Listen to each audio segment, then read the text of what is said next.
Hello, students. Very good morning. How are you all? Stay home. Home is safe. Class 11th. The name of chapter Accounting Equation. पिछले video में accounting equation क्या होता है, what was the meaning of accounting equation we discussed, अपन ने discuss किया। आज का जो टॉपिक है, बैलेंस शीट से अकाउंटिंग इक्वेशन को अपन समझेंगे। कल मैंने बताया था when the assets, liabilities and capital are expressed in the form of balance sheet, it is called accounting equation. Today, what's the balance sheet? Balance sheet is the part of final accounts which are prepared at the end of the year. Especially balance sheet is prepared to ascertain, to know the financial position of the business at the end of year. The other name of balance sheet, statement of financial position. Statement of financial position भी इसको बोला जाता है, financial position statement भी इसको बोला जाता है. It is prepared at the end and in the heading, especially the word as on is used. So balance sheet as on 31st March 2020. Generally the financial year from 1st April to 31st March is adopted in the financial year, and in the calendar year 1st Jan to 31st December. Now the pro forma of balance sheet. Balance sheet is prepared in a T shape. Balance sheet is prepared in a T shape. Just like we have prepared a T shape, then it is divided into two parts, left hand side and right hand side. Left hand side, liabilities, the amount of liabilities. Left hand side stands for the liabilities and the right hand side stands for the asset and amount of assets. Now we will take an example and try to understand the accounting equation with the help of balance sheet. Suppose Ram started a business with a capital of rupees 10 lakh. Ram ने 10 लाख रुपए से business start किया. Capital invested by him. इस 10 लाख रुपए के अंदर से अपन ये मान के चलें कि उसने 2 लाख रुपए अपने पास में कैश बॉक्स में रख लिए, गल्ले में रख लिए. उसमें से 80,000 रुपए का उसने एक अकाउंट खोल लिया. 10 लाख रुपए के अंदर से 2,80,000 रुपए अब तक यूज हो चुके. Now he needs the furniture to set up the business. Business को स्टार्ट करने के लिए फर्नीचर की जरूरत होती है. 1 लाख रुपए का उसने फर्नीचर लगवा लिया. Now he needs the goods for the selling. माल बेचने के लिए उसने 5 लाख रुपए का माल उसके पास में खरीद लिया. 5 लाख रुपए उसके पास में. अपन ये देख रहे हैं कि कैपिटल उसके पास 10 लाख रुपए थी और 10 लाख रुपए के अंदर से वो 2 और 1 3 और 5 8,80,000 रुपए वो यूज कर चुका है. अब आगे देखो, उसने उधार माल बेच दिया 3 लाख रुपए का. Debtors are also the assets. 1,20,000 रुपए उसने बिजनेस से आउटसाइड में इन्वेस्ट कर दिए. 2 लाख रुपए की मशीन भी ले ली. 10 लाख रुपए की बिल्डिंग भी ले ली. कैपिटल कितनी थी? 10 लाख.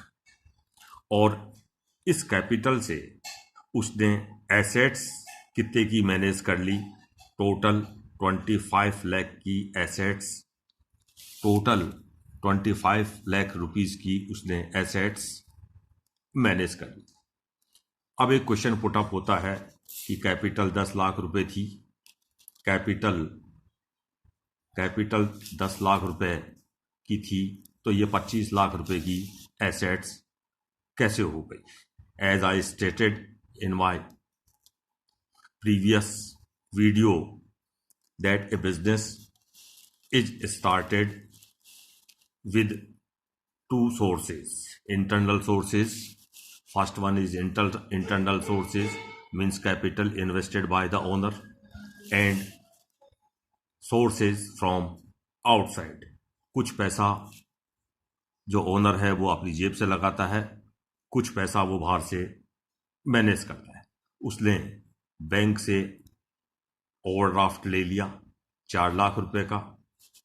इसके अलावा उसने SBI से लोन ले लिया 5 लाख रुपए का, और कुछ माल और एसेट्स उसने उधार खरीद ली sundry creditors. Who is the creditors? जिनको फ्यूचर के अंदर पेमेंट करना पड़ेगा। तो इस तरह से अपन देखते हैं कि 10 लाख रुपए की उसने कैपिटल लगाई, 10 लाख रुपए की कैपिटल से उसके पास में 25 लाख रुपए की एसेट्स हो गई। इसका मतलब 25 लाख के अंदर से 10 लाख रुपए उसके पास में थे, और उसने जो बाहर से मैनेज किया, he managed from the outside bank overdraft, from the loan and sundry creditors. He managed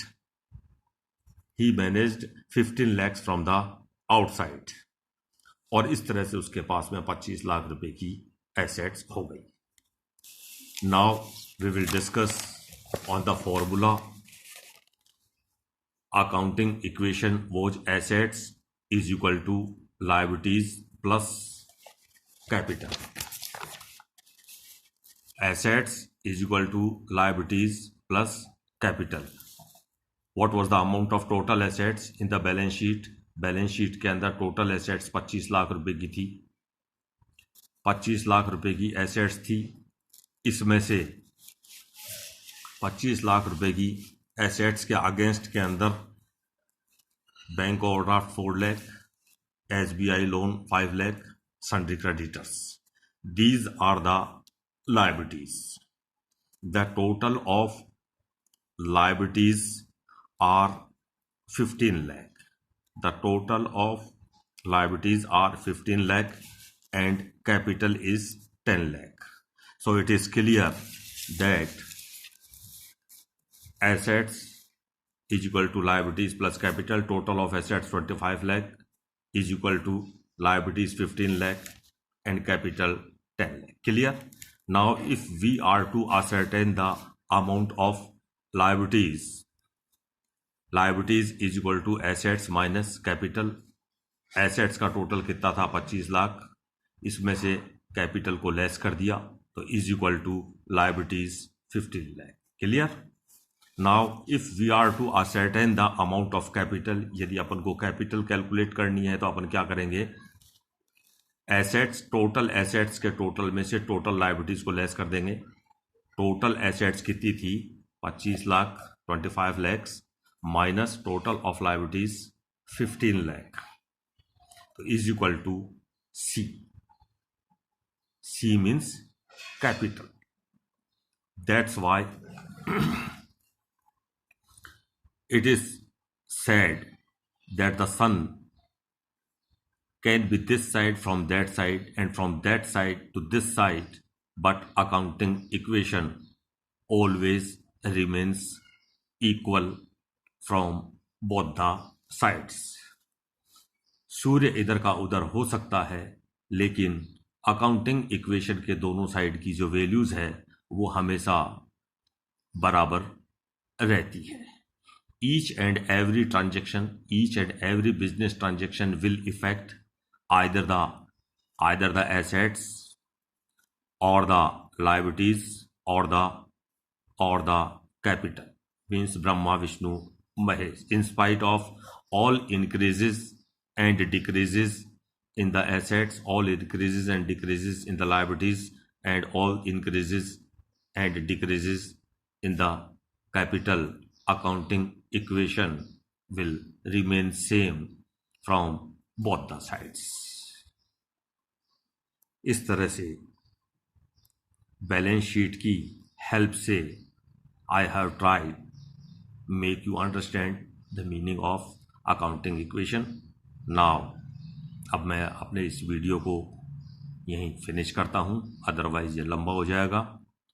next video के अंदर type of accounts under the accounting equation अपन डिस्कस करेंगे, specially 5 type of accounts: assets account, expenses and losses accounts, liabilities account, incomes and gains account, and capital account in next video. Now, goodbye.